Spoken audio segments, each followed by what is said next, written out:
How do you become good at anything that you want?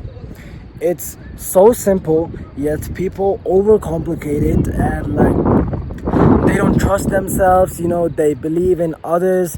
They don't believe in the potential. They get so many clickbaity advices from the internet and others. That they really cannot seem to improve and be the best version of themselves in the field that they want. So in this short video, I'm gonna be teaching you guys how to be good at the thing you want, right? How to be the master of your field, how to improve, how to be the best version of yourself in the field that really matters to you.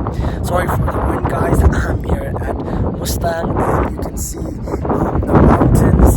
You can see these hills, and yeah, it's just I'm really grateful to be here, and yeah, I just really hoped that the wind wasn't this strong, because if the wind wasn't this strong, then I would have recorded the whole day instead of traveling. But yeah, I traveled, and I'm here in front of you to share you guys the advice that has worked out for me. So to tell my story was that in class 9, so before 1 year, in the first midterm, not in the first midterm, in the first term, I got a 3.09 GPA, and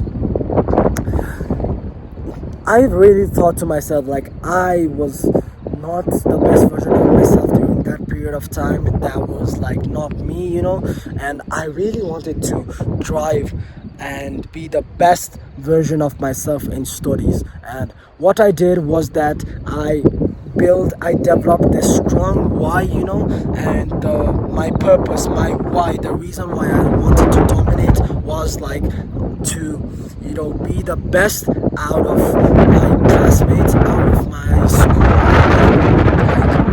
my colleagues, my friends. Basically, I wanted to dominate. I wanted to be the best version of myself, and that's how I got a purpose. And then I kept on working.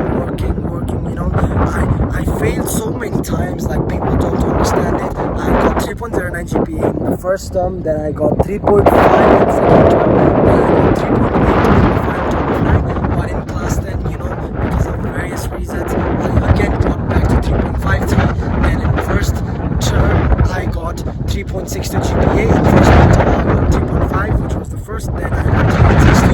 Then again, I got 3.62. Then I got 3.77. Then I got 3.78. And in pre-SEE, I dropped down significantly to 3.62.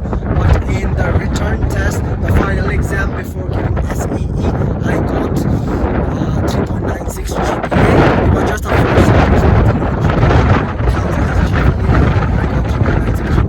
which means 3 A plus and 1 A. I got A in Nepali, and in SE I'm expecting 4 GPA.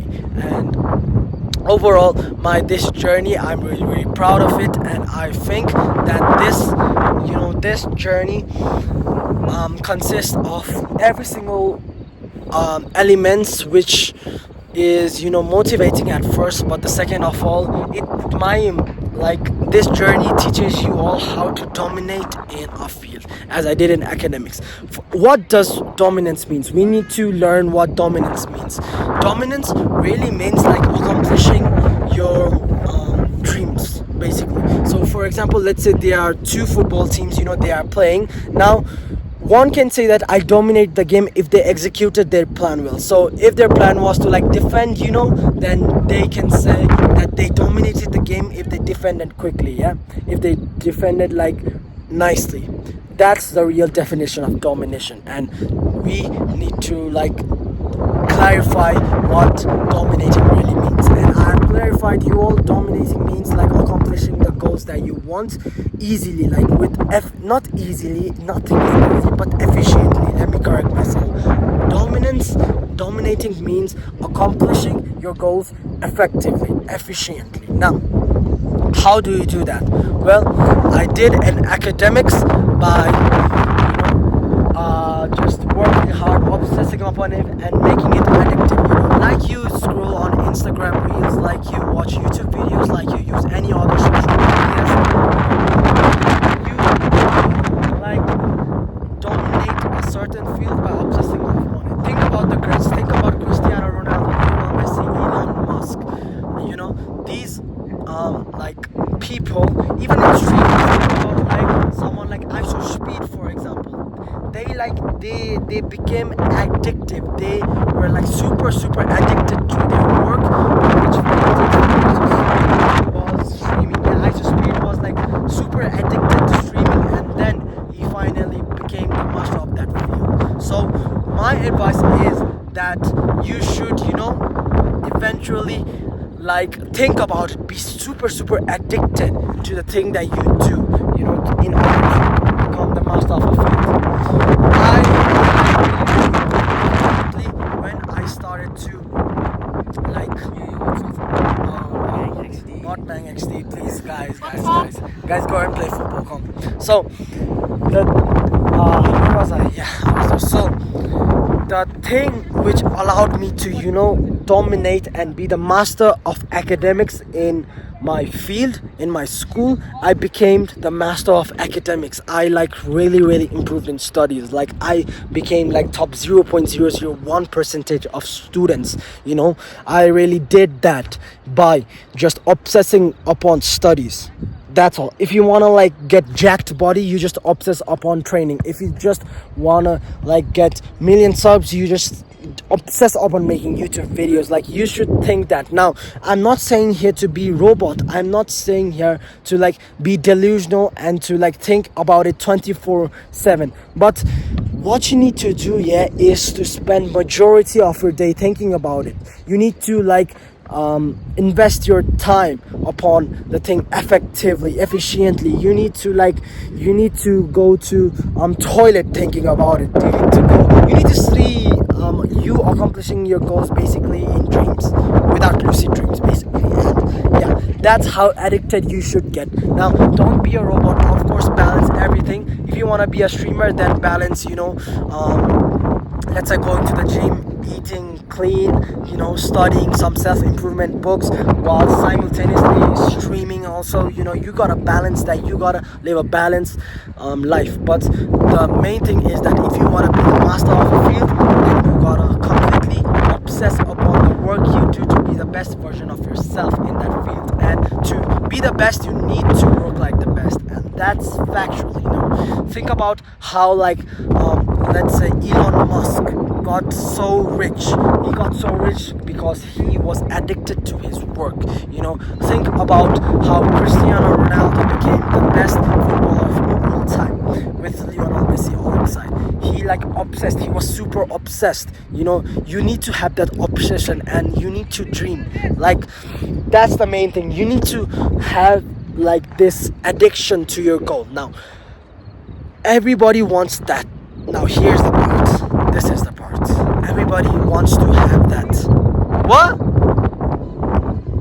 Okay, let's see. Ew, man.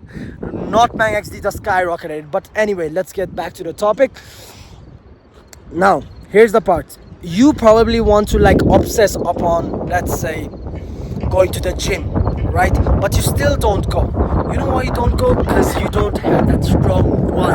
You don't have that strong why to begin with. You need a strong why. For example, let's say for Cristiano Ronaldo, the strong why was that his parents was in low economical condition. He was in the streets. He was like basically in such a low economic status that he just really needed to work hard and eventually get money to carry a family, and which he did, but in a style, by completing his goal. And like we all know, rest is history. So you need to have such kind of strong why to really be the best version of yourself and to be a master in the field. Now, how to get that strong why? You can get that strong why by journaling, by gratituding. Don't go to YouTube videos and search for your what's my purpose. No, you should not do that. Don't search for your purpose. Keep on journaling and finally do that. And guys, exit. it seems that I'll travel to Marfa village now. And yeah, it's been awesome to start this YouTube video, this YouTube channel.